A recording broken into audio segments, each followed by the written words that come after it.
અને અમારા અમરાપુરથી અત્યારે અમરાપુરમાં બધી સુવિધા છે, પણ ત્યારે એ સમયમાં જ્યારે હું 11 પાસ કરતી ત્યારે નહોતું. ત્યારે બીએસસી ને બધું છે, કોલેજ પણ અમરાપુરમાં છે, પણ ત્યારે મેં કુકાઓ કરેલું અને અમે 48 વિદ્યાર્થી અપડાઉન કરતા હતા. એમાં મારો કહેવાય ને કે 12માં હું હાઈએસ્ટ આવી. ત્યાંથી એમ થયું કે ના, જેમાં ટીચર બનવાનું સપનું છે ને હું પૂરું કરીશ.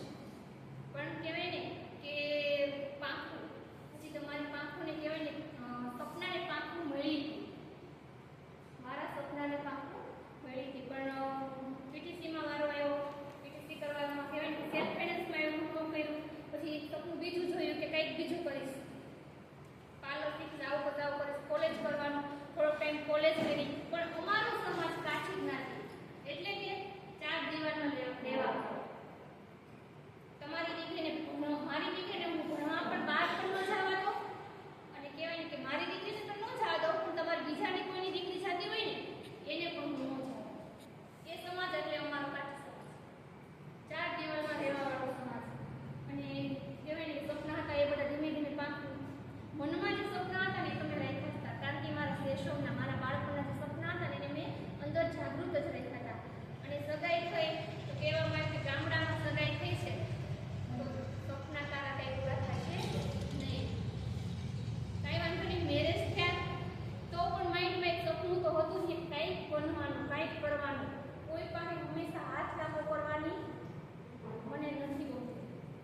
તો મેરેજ પપ્પા પાસેથી તો કોઈ દિવસ હાથ લાંબો નથી કર્યો, કારણ કે કંઈક ને કંઈક કરીને આપણે પોતાનો જે ખર્ચો હોય ત્યાં પોતાને કરતા હોય છે.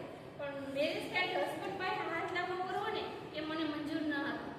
અને મેં શરૂઆત કરી દીધી ઘરે. નાના નાના છોકરાને બોલાવ્યા, કે કહેવાય ને કે ટીચિંગનું જે સપનું હતું એ મેં પૂરું કરવાની કોશિશ કરી, પણ ગામડું એટલે લોકો કંઈ સમજે જ નહીં, ટ્યુશનમાં મોકલે નહીં.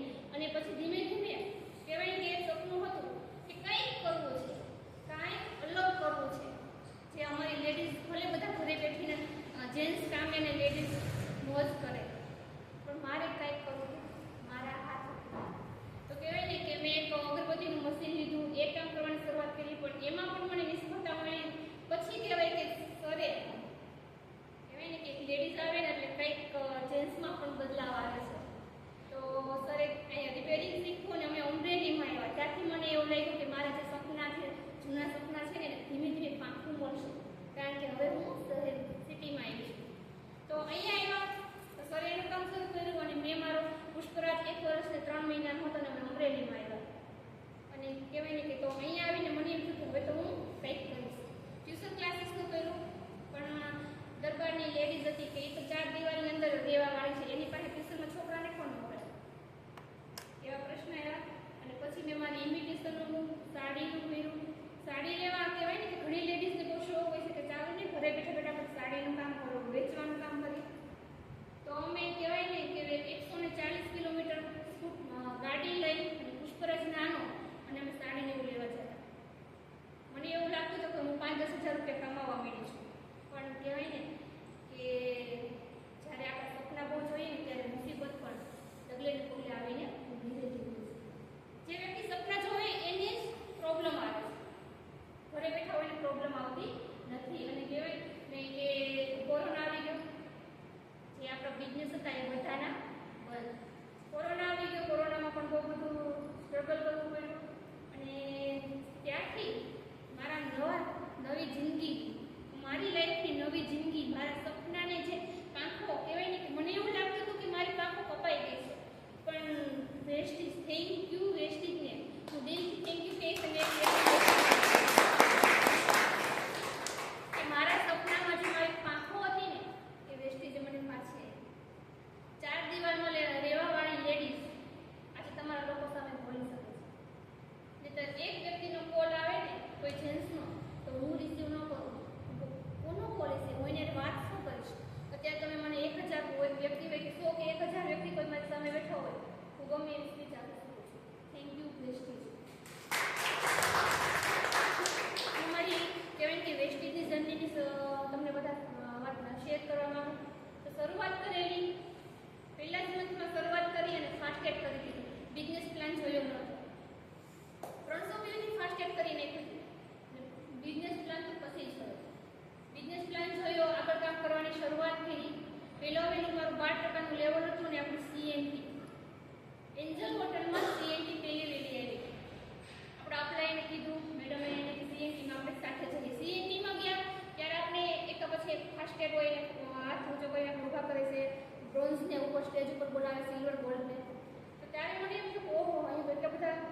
કે જે બ્રોન્ઝ છે એને ઉપર બોલાવ્યા, સ્ટાર છે, ગોલ્ડ છે, મારી કરતાં નાની ઉંમર. ત્યારે મને એમ કે ઓહ, મારા જે સપના છે તો મારે વેસ્ટેજમાંથી જ પૂરા કરવા છે. જે મારું ડ્રીમ્સ જે કહેવાય ને કે પૂરું નહોતું થયું, એને મારે પૂરું કરવું છે. ભલે ટીચર બનવાનું હતું એ મારું પૂરું નહોતું, પણ અત્યારે આટલા લોકો જે છે એ લોકો બોલે છે કે અમે ભગવાન છીએ, કોઈ એમ કે હું સ્ટડી કરું છું, કોઈ એમ કે હું હાઉસવાઈફ છું.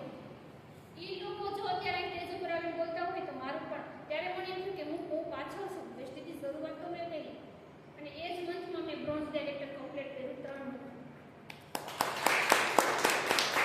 સીએનજીમાં ગયા જોયું તો મને એમ થયું કે હું બ્રોન્ઝ ડાયરેક્ટર બનું. પછી તો બ્રોન્ઝ તો બની ગયા અને ધીમે ધીમે કામ કરવાની શરૂઆત કરેલી. બીજી વાર આપણે દીપક સુર સર આવ્યા હતા જૂનાગઢ, અને ત્યારે કહેવાય કે થોડુંક તો ઈગો અને અહમ તો દરબારોમાં કાઠીમાં હોવો જ જોઈએ. તો ત્યારે અમને પહેલી હરોળમાં કૌશિક સરે એની સાથે બેસવાનું હતું.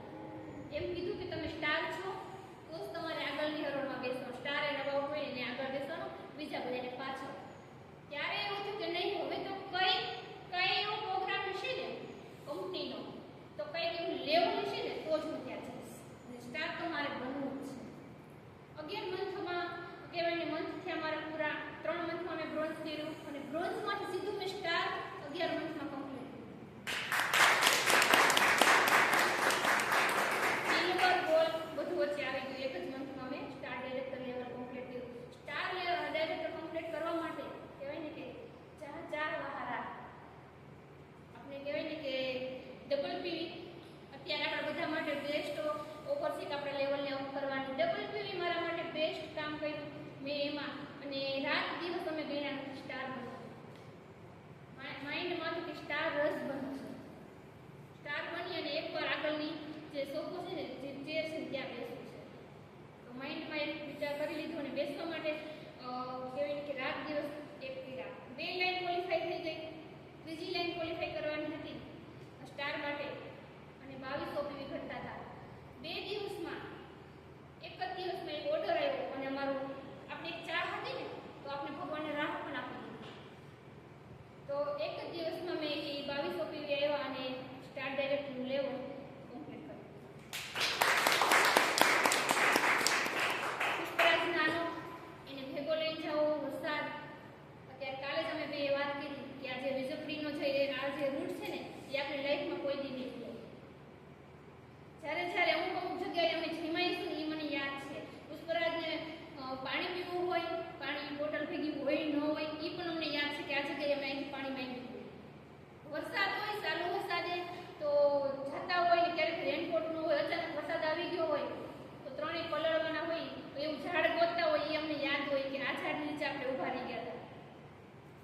તો ઘણા કહેવાય ને રસ્તામાં રિલેટિવને આવતા જ હોય ગામ, પણ આપણો બિઝનેસ એક એવો બિઝનેસ છે કે કોઈ ઉપર નિર્ભર રહેવાનો, ખુદ મારો બિઝનેસ છે. હું શા માટે બીજાની હેલ્પ લઉં? તો કહેવાય ને કે બહુ બધું સ્ટ્રગલ આવ્યું. તડકો, અત્યારે ઉનાળો આવે તો ઘણાએ પૂજા મેડમે મને એકવાર મેસેજ કરેલો કે રીનામાં તમે વ્હાઈટ રૂમાલ સ્કાર્ફ બાંધીને મોઢે નીકળો, કારણ કે બહુ તડકો છે. મારા ફોટા આપણા ગ્રુપમાં જોયા હોય તો પૂજા મેડમે પુષ્પરાજને પણ ટોપી પહેરાવું, આખો સ્કાર્ફ વાળું, સરે હેલ્મેટ પહેરી હોય અને આખા 2 હાથ છે ને એ તડકો એવો લાગે ને કે ફાટી છે તડકાના હિસાબે. અને જ્યારે સ્ટારનું લેવલ કમ્પ્લીટ કરવાનું હતું ત્યારે સરના 2 હાથ અને નાક એકદમ ફાટી ગયું. જ્યારે ચામડી આમ કરે ને ત્યારે એમાં સફેદ કોડ જેવું ત્યારે સ્ટાર લેવલ કમ્પ્લીટ થયું. અને જ્યારે કહેવાય ને કે ચોમાસું આવે ને શિયાળો આવે ને ત્યારે પુષ્પરાજને હું 3 ટોપી પહેરાવું. સ્વેટર હોય, એના હાથના પગના મોજા હોય, અને મારો પુષ્પરાજ હંમેશા મારા પરિવાર એમ કહે છે કે તારો પુષ્પરાજ 2 દિવસે બીમાર છે, પણ એ બીમાર હવે પછી ન થાય ને એટલા માટે તો હું વેસ્ટેજ કરું છું. એની ફૂડ સપ્લિમેન્ટ બધી પીવે જ છે, પણ બીમાર થવાનું કારણ શું છે કે એને ટાઈમે જમવાનું ક્યારેક ન મળ્યું હોય, ક્યારેક એને વધારે વરસાદમાં ક્યાંક આવી જાય, ક્યારેક તડકામાં હોય તો લૂ લાગી જાય, ક્યારેક કહેવાય ને કે ઠંડી ઋતુ હોય તો શરદી ઉધરસ થઈ જાય.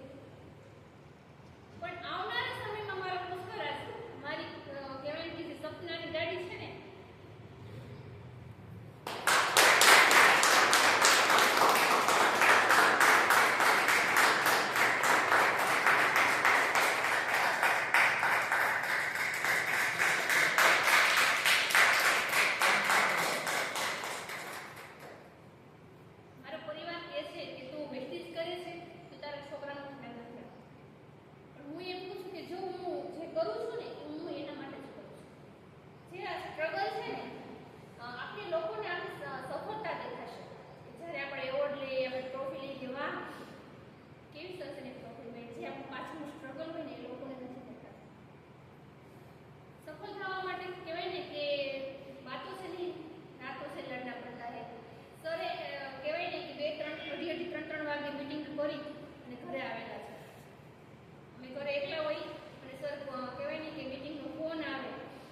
ટીંબી બાજુનું ગામડા હોય ત્યાંથી ઘરે આવે ને ત્યારે રાતના 3 કે 4 થઈ જાય.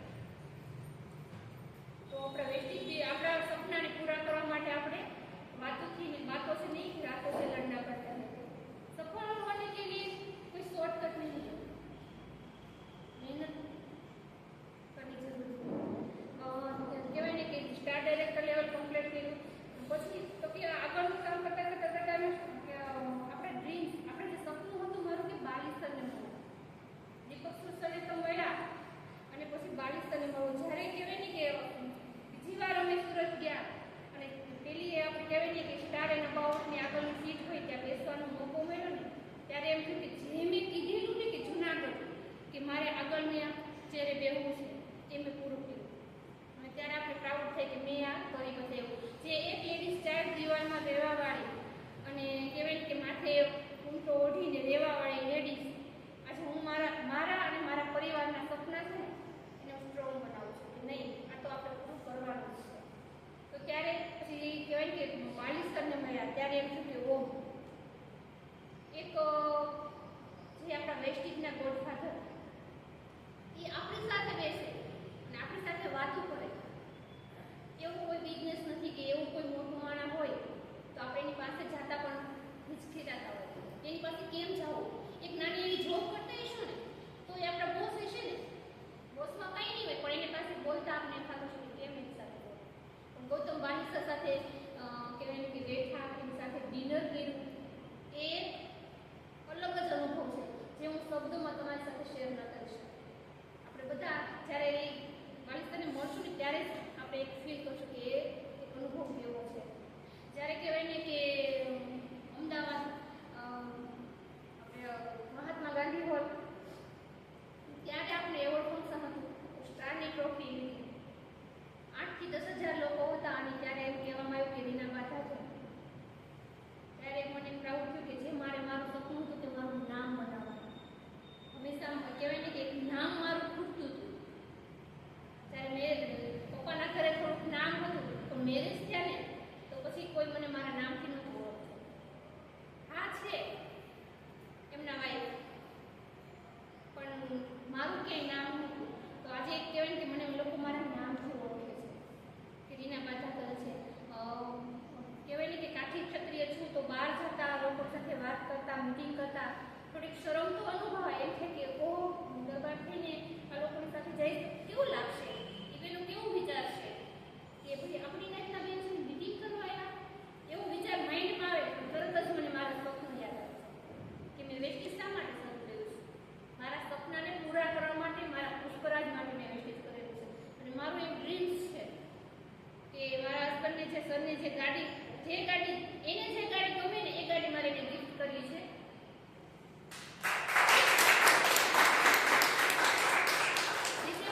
આપણા આવતા ડિસેમ્બર સુધીમાં જ્યારે પણ એ સરનું એવું મન થાય કે મારે ગાડી લેવી છે તો એ ગાડી મારે ગિફ્ટ કરવી છે. બીજું એ કે એમને જે અમારા રાધલ કુટુંબમાં મારા કાસ્ટમાં મારા પપ્પાના કે અમારા રાધલ કુટુંબમાં કોઈ વિદેશ નથી ગયું. લોકો કરોડપતિ પણ છે અમારા ભાઈ પણ કોઈ વિદેશ નથી ગયું. મારું એક સપનું એવું છે કે સર વિદેશમાં ફરવા જાય. અત્યારે હું જે પણ કરું છું હું મારા નામ માટે કરું છું પણ જે પણ કરું છું ને મારા હસબન્ડ અને મારા બાળક માટે કરું છું. અને થેન્ક યુ તો હું એને પહેલાં કહીશ કે એને મને 4 દિવાલમાંથી બહાર જવા એ તરફ હરેક લેડીઝને જો એનો હસબન્ડનો સાથ મળી જાય એના પરિવારનો સાથ મળે ને તો એ કોઈ દિવસ કંઈ પાછી પડતી નથી. તો થેન્ક યુ એમને મને આજે ફૂલ સપોર્ટથી હું અહીંયા છું અને મારા સપના છે એને હું પૂરા કરવા જઈ રહી છું. મેં નાના મોટા બધા બહુ સપના પૂરા કર્યા. મેં મારું પોતાની ઇન્કમમાંથી મેં વોશિંગ મશીન લીધું. મારી ઇન્કમમાંથી પહેલો મેં મોબાઈલ લીધો, પછી વોશિંગ મશીન લીધું, પછી તો કે આગળ મેં મારું લેપટોપ લીધું. મારું સપનું હતું કે કોઈ વ્યક્તિ લેપટોપમાં કામ કરતી હોય તો મને એવું થાય કે હું લેપટોપમાં ક્યારે વાત કરીશ, ક્યારે હું કામ કરીશ, ક્યારે હું ઝૂમ મિટિંગ. તો મેં મારું સપનાનું મેં લેપટોપ પણ લીધું અને